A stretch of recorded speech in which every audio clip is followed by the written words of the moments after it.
What is like the show that's background noise? Show this background. Right now for me is Gilmore Girls. People say that's a seasonal show. I don't get it, but they say so. I don't know. I can just check in and out of that show, and it just runs in the background. It's great. Good. What's your background show? Schitt's Creek. Oh, Yeah. how is that a background show? I just laugh my ass off watching that. Yeah, if you watch it enough, you know what's coming. So You're still working, you're like, yeah, 100%. Yeah. Also, I'm taking a hard left, blinker on. Can we talk about how I did it again in the midst of our connection and not knowing each other? I randomly get a voice message from you that's like, "Come play Dungeons in the Hell Corner," whatever you called that game. Blood on the clock tower. Get it right. Respect it. Respect the game.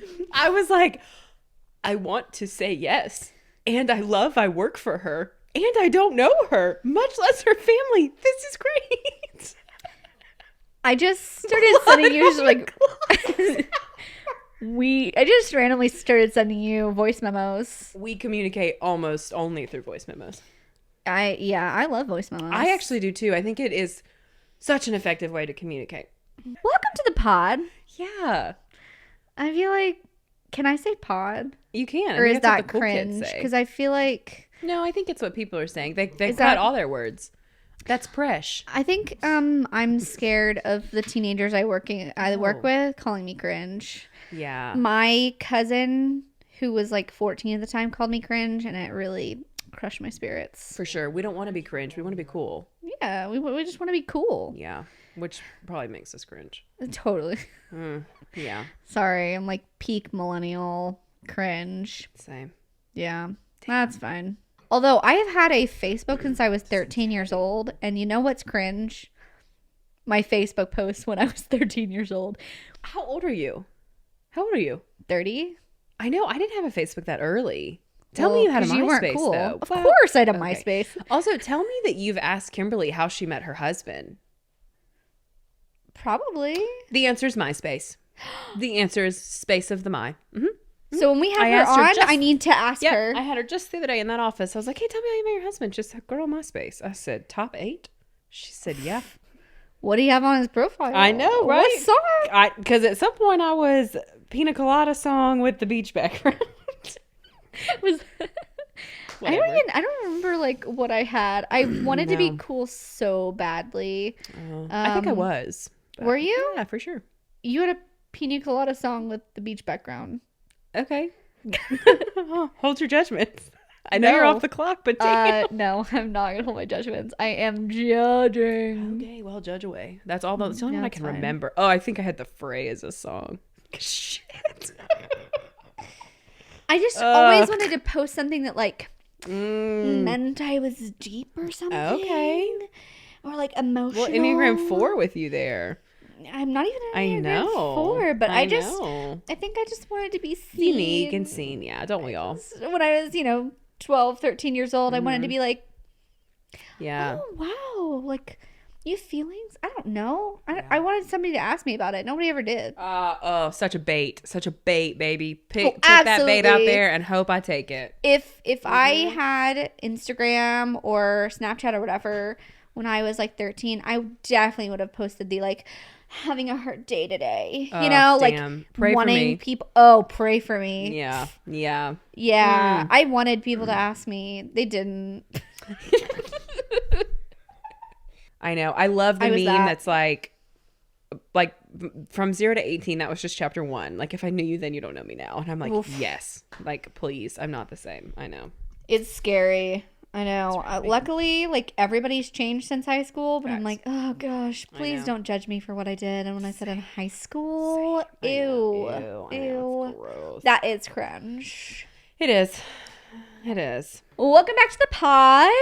This is Counselor Off the Clock. We are off the clock. Like, done. I am not working today. I smell weird today. Okay. Yeah. All that's of that is welcome in this place.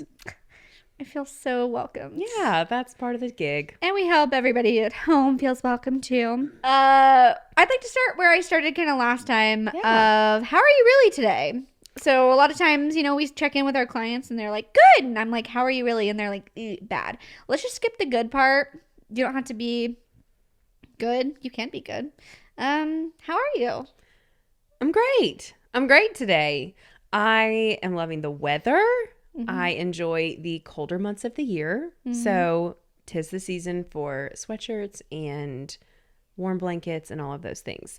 Spoiler, it's really hot in the office Very that we warm. are filming in. And so we are both in t-shirts with our sweatshirts on the ground in front of us because it is so hot in here. So I am great because I love the weather and I love winter and all that comes with winter, post holidays, all of that. So I am great. It's so interesting to hear you articulate how you start a session, because I start a session with, how do you want to spend your time today? And so it's interesting to just know, like, because therapists don't sit in other therapy sessions, I have no clue how you start sessions, end sessions, anything like that. So it's interesting to hear how you do it, because I always say, like, how are we going to spend our time together today? Yeah, that's a great question. Yeah, I like to check in with, like, just even this present moment, because I think it informs how we even talk about things today. Yeah. I even have clients that come in and say, I don't want to talk today. Yeah. And I have a speaker in my office, and I'm like, do we just want to listen to music and color today? What do you need Yeah. in this present moment? Yeah. And I've students coming from school. Yeah. And they're like, I'm exhausted. I've had people talking at me, and I've been in this growth mode all day. I just want to lay here. Yeah.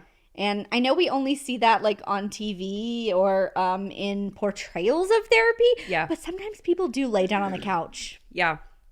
And you bring up such a great point that it really is about asking our clients what's going on in the present moment, because what they need in that moment from us is not the same week to week. And whether we admit it or not, we have expectations or assumptions made about what we think clients are going to bring to us, especially clients that we've seen over a long period of time. And so if we're working through something and a client's on my schedule, I'm going to think, oh, I bet we're going to go this route today or continue to unpack that. And it's really important that we take the time to say, how are you really? Or how do you want to spend our time today? And it is probably the first moment that people are brought to the present, and they're having to actually focus on what is currently happening, what am I feeling, and what do I need? And you're absolutely right. There's times when, for adults, they need a little bit less. They say, I didn't really want to come today. I thought about canceling. Okay, I'm really glad you showed up. What would be the best way to spend our time? Do you want to just sit and color? Do you want to play with some fidgets? Do you want to talk about some more surface level things? And with kids, you're exactly right. When they come to me from school, I try and offer let's run outside for 20 minutes and just get all of those wiggles out. And then you can come in and we can kind of color and talk and do all of that. So I do think it's important that we set the tone for drawing people back to their present self and saying, what do you need in this moment? You're in control of what these next 50 minutes look like. And I think that's really helpful for clients to know, like, that they have the power to be present. And it's not a waste of time to just show up and sit in silence for 50 minutes. Yes. That can be growth. Mm-hmm. This does kind of enter us into the topic that I wanted to talk about today. Yeah. Which is, since we don't have listeners yet, I'm just making these up. We maybe do by now. I don't know. Maybe we have one listener. Hi, listener. Hi, listeners. Hi, Mom and Dad. Yeah. Hi, Grandma. Yes. Hey, Danielle and Hannah and Michelle and Noonie and Kimberly. Hey. Okay, let's just say now you're into therapy. Last time we kind of talked about how do you get into therapy and choose a therapist that is a good fit for you. Yeah. Now what? Yeah. Now what? How do you get the most out of therapy? And I want to talk about some misconceptions about therapy. So why does this matter to you? I think when we talk about mental health and when we talk about therapy and the misconceptions around it, we often land on the stigma. So the stigma of struggling with mental health, the stigma of medication, the stigma of having a diagnosis, whatever that stigma is, that feels like the place we always land of the biggest misconception is the stigma surrounding mental health. I think all of that is true. And I think there are misconceptions about why we come to therapy and what happens in the therapy room. And I think if we don't talk about those things, we're just going back to, we're almost feeding into the stigma. And so I think it matters to me because I obviously want to talk about mental health and I want to make it this normal thing to struggle with and this normal thing that is happening for all of us. And I think it's part of the way we break the stigma. And we don't often talk about these types of misconceptions that you and I are going to kind of discuss today. We kind of talk about the overarching misconceptions of mental health and the issues and stigma around that as an umbrella rather than what's kind of happening in our offices. So it matters to me because I think it helps us continue to shine light on things that aren't often talked about. Yeah, I think that why this matters to me is you're exactly right. We hit this with every single client is what do I need to do now? Mm-hmm. What do I need? How do I perform in therapy? How do I get an A+ in therapy? Yeah. And it's something we have to address in every single therapy session with a client. Sorry, not every session, but with every client, this is going to be present, is these expectations for therapy. Say you're in therapy. Yeah. Okay. What does my therapist want from me? It's a great question. Give me a peek into your mind. Yeah. What do you want from a client? I want them to show up fully in their authentic self. And I want them to bring all of the things with them. So I want them to feel like it's a safe space to share the hard stuff, the good stuff, the bad stuff, the less fun stuff, the really fun stuff. I want them to feel like all of them, or in other systems, all of their parts. I want them to feel like all of their parts can show up to therapy. I would also say I want my clients to do the work. And I want to be clear. I'm not saying I want clients to do what I am telling them to do. I want clients to do the work of reflecting on themselves, to ask themselves some questions about why they feel certain ways or why they responded certain ways. I want clients to want to do that work. I can't do that work. I can't learn more about you than you can learn about you. And so I think I want two things from clients. I want them to feel like they can fully show up with the highest of highs and the lowest of lows. And I want them to do the work. I want them to be willing to dig in and say, I'm doing it. I'm learning more about myself. I'm healing. I'm creating new rhythms in my life. And so those are the two things I would want from clients. What about you? How would you answer that question? Yeah, I think going off of what you were saying is taking responsibility for their growth. I have clients show up who are adults who say, show up, fix me. Yeah. Or the work only happens in these 50 minutes once a week or every other week. Or they drop their kid off and say, fix them. Yeah. Fix them. Yeah. And taking responsibility for the problems that they're seeing or the successes. Because ultimately, you're right. I just can't do the work for you. Yeah. Yeah. And I try my best to shift the responsibility back to the client. Yeah. And that means sometimes that clients blame me to say, I'm not growing enough. And we get a valuable time when that conversation comes up. Yeah. Of what are you doing outside of therapy? Yeah. And you, I think, bring up such a great point that leads us to one of the misconceptions we talk about is people want a quick fix. A lot of times people come to us and they want an immediate relief and a quick fix to whatever the issue is going on. And I would say that it is natural and normal for us to want to feel the relief of pain when we're in a crisis, tragedy, whatever, a situation that like we've talked about before, when the house is on fire, and we want relief from that. And so it's normal and natural for that to be the response of, I do not want to feel this really sad or hard thing anymore. And we want to help with that. It is not a quick fix solution by any means. One of the things I will remind a lot of clients, I would say mostly couples, we didn't get here overnight. There might have been an event that placed us here that has happened recently, but we did not get here overnight. And so we're not going to get out of this overnight. Are there tools and things we can give clients in the moment? Absolutely.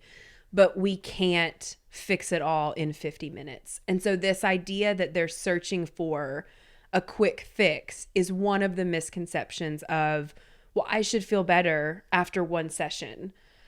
And you might feel a little better, but this is by no means a quick fix to some of the really deep pain or trauma that you've experienced.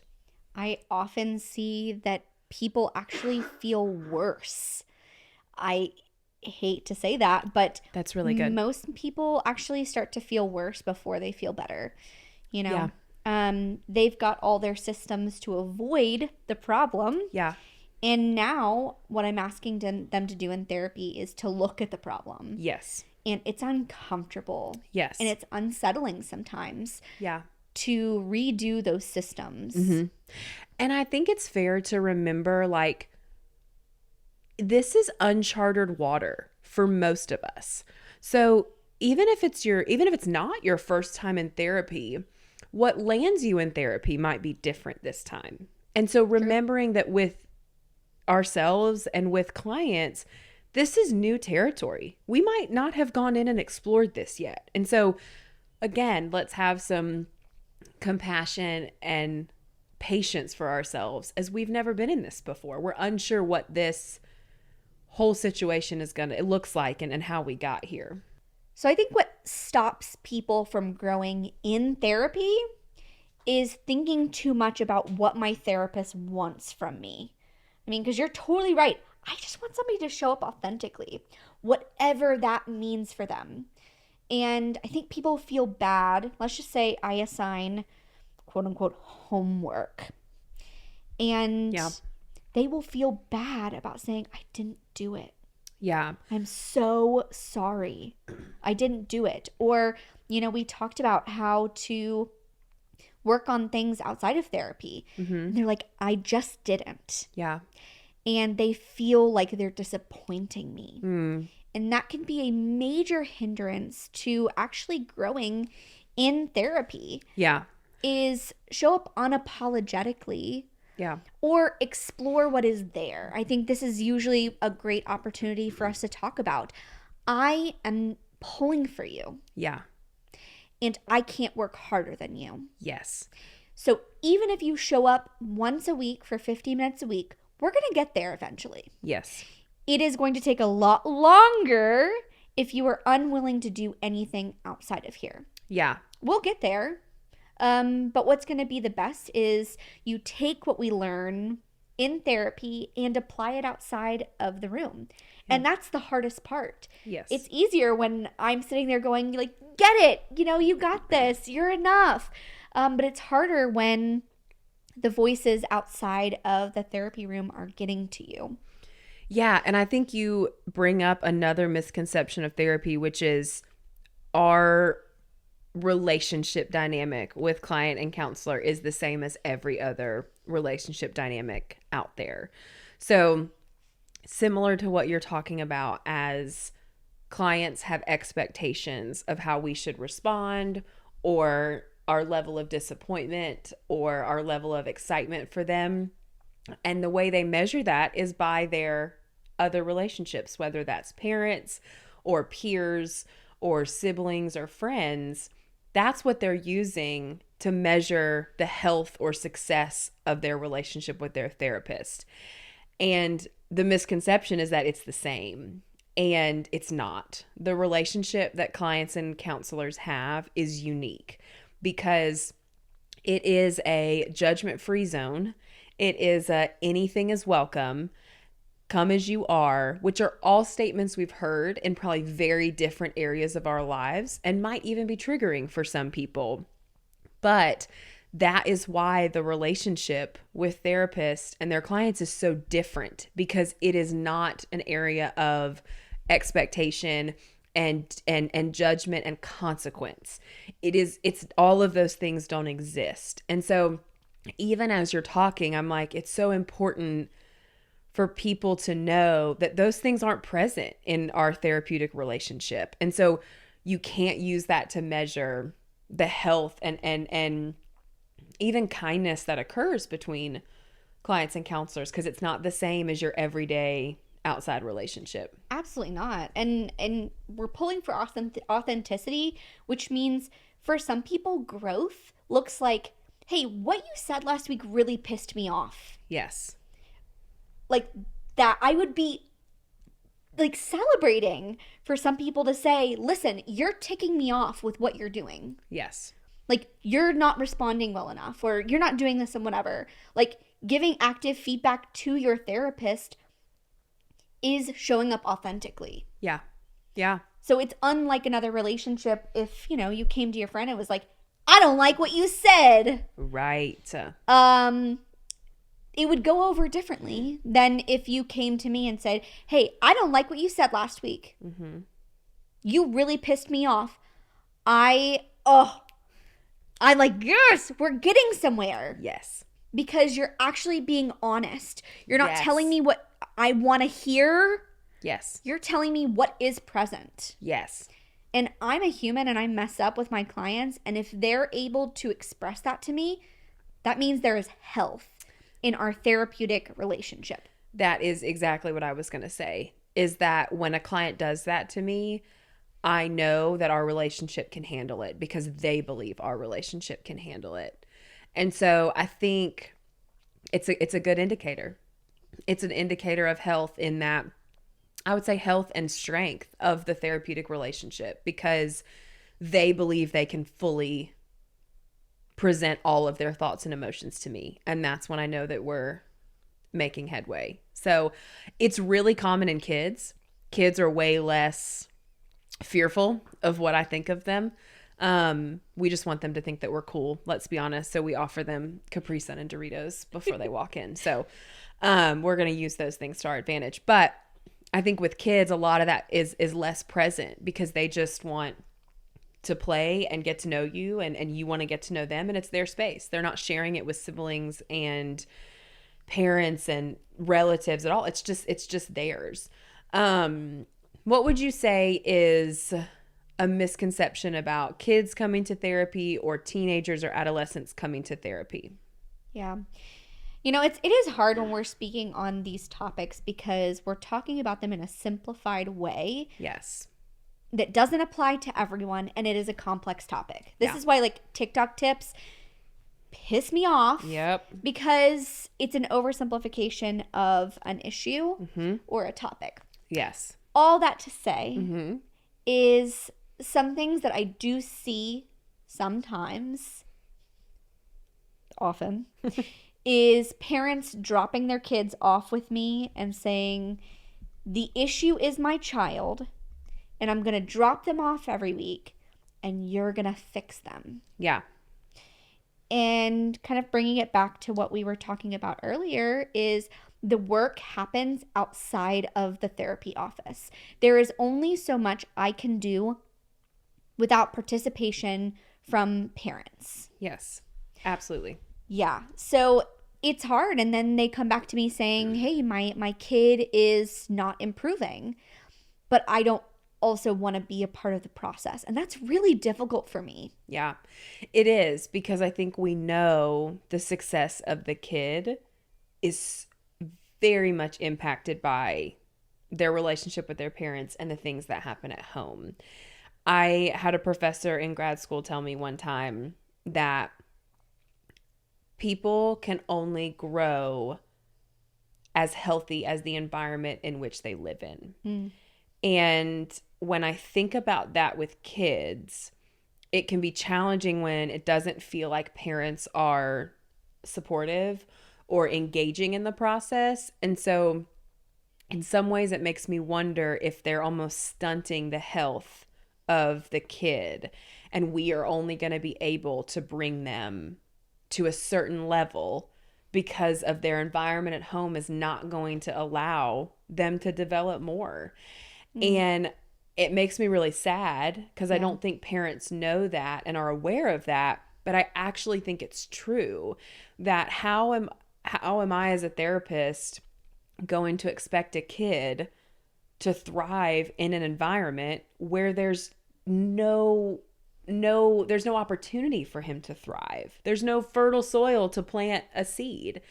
So I don't say that with this like, you know, like depravity, like we don't need to help, but I think it is the reminder about why it is so vital for parents to engage in the therapeutic process. Absolutely. And I think with teenagers, we start to get that shift of forward focus of how do we get them to the next phase of life?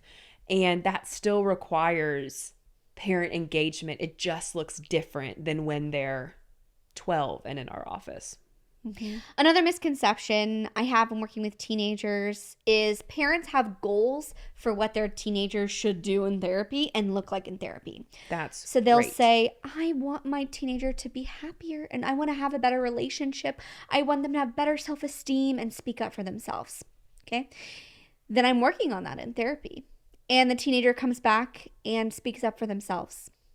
And the parents go, oh, no, not that. I wanted them to be more compliant, really. Yes. I wanted them to agree with me. And really, we're not working with teenagers to make them more pleasing. Yeah. A lot of times being a teenager and having a healthy relationship is saying things that are not pleasing. Yeah. And we get to be a part of that process of parents learning that about their kids. And I think that's why we love working with families. Love it. Because when you watch a parent learn more about their kid, it's one of the coolest things you get to be a part of. And I think it's being clear of parents, here's a space where you get to express what you're hoping for your kid. Kid, here's a place where you get to express what you're hoping for yourself. And how do we find that middle ground, and where is that compromise, and then where is the space of, okay, so you did use your voice, that was a goal, let's unpack how that didn't match what you thought when you said it. So there's so much there that I think you're absolutely right about, is that parents kind of have an expectation and sometimes it's met and then it's not what they thought it was going to be. And so then helping them navigate, how do you navigate those waters when you're learning the dynamics of parent-child? I think one of the misconceptions that I know I mentioned last time we were together, and I will continue to be a broken record on this, is that you are weak when you decide that you want to come to therapy. And so this idea that I can't pull myself up by my bootstraps, or I can't get through this on my own, or this is too much or too heavy to carry, makes me weak. And so I have to go to therapy for that. And I think the bravest thing and most courageous thing is when clients make that call to set up an appointment, and then when they show up to the appointment. There is no part of that process that is weak and is looked down upon by any means. I think it is one of the most courageous things people can do. And so I think the misconception that coming to therapy means that you're weak is one that I will continue to try and debunk as a therapist. Get that tattooed on your face. I don't think that's where I would put it. On your ass? No, neither. I don't think either. There's a lot of places, and those are the two you chose. So coming to therapy doesn't make you weak. It's not going on my forehead or on my ass, but okay, maybe somewhere else. We've talked about a lot. Yeah, we today, have. And let's sum it up with some takeaways. So what are some things people can just take away from this? Again, no pressure. Growth is slow. If our listener has tuned out for many minutes, what can they take away from today's conversation? I think that the first being that there are misconceptions about therapy, and therapists are aware of those. So we experience them, we know them. It's okay that you experience them and know them too as a client. So just knowing that those exist, I think is huge. And then I think some of those misconceptions that we talked about, that therapy is a quick fix, that for teenagers and kids and adolescents, that it's just a place where parents don't have to engage in that process. And I think the third being that when you've reached out for therapy, it makes you weak. And so I think those are the large misconceptions that you and I could probably sit here for days and unpack all of the other ones we feel. Let's do it. Well, next time on Counselor Off the Clock. There it is. It doesn't roll off the tongue. It doesn't. I want to say next time on Survivor. Yeah, well. I think one that matters a lot to me as well, takeaway, I want to make sure I get this across, is show up how you are. Yes. Tell the truth. Yes. That is how you're going to get anywhere in therapy. Yeah, I think that's great. Do you have an encouragement for the listener today? Encouragement for today. Do something fun. Do something fun. Whatever that looks like for you. Make time for fun. I think as we are adults and get older, it's the thing that kids model for us really well, is they know how to have fun and they know how to make space for fun. And we don't often do that as adults. So do something fun.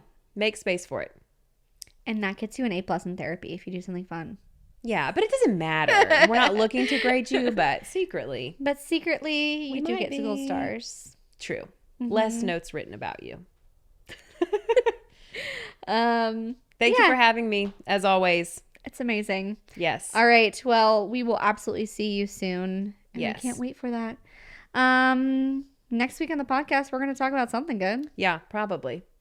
You should comment right in the comments below what you want to hear about. We want to hear from you. We want to know what you want to know about therapy. It can be really specific. Turns out, I didn't know this, but on Spotify, you can send in voice memos with whatever questions that you have. And I think we're going to release this on YouTube, so you can make a comment if you like it, or if you have a question. That's great. That's amazing. Engage with us, and we'd be happy to answer your questions. Thank you for joining us for another episode of Counselor Off the Clock. We hope you join us next week.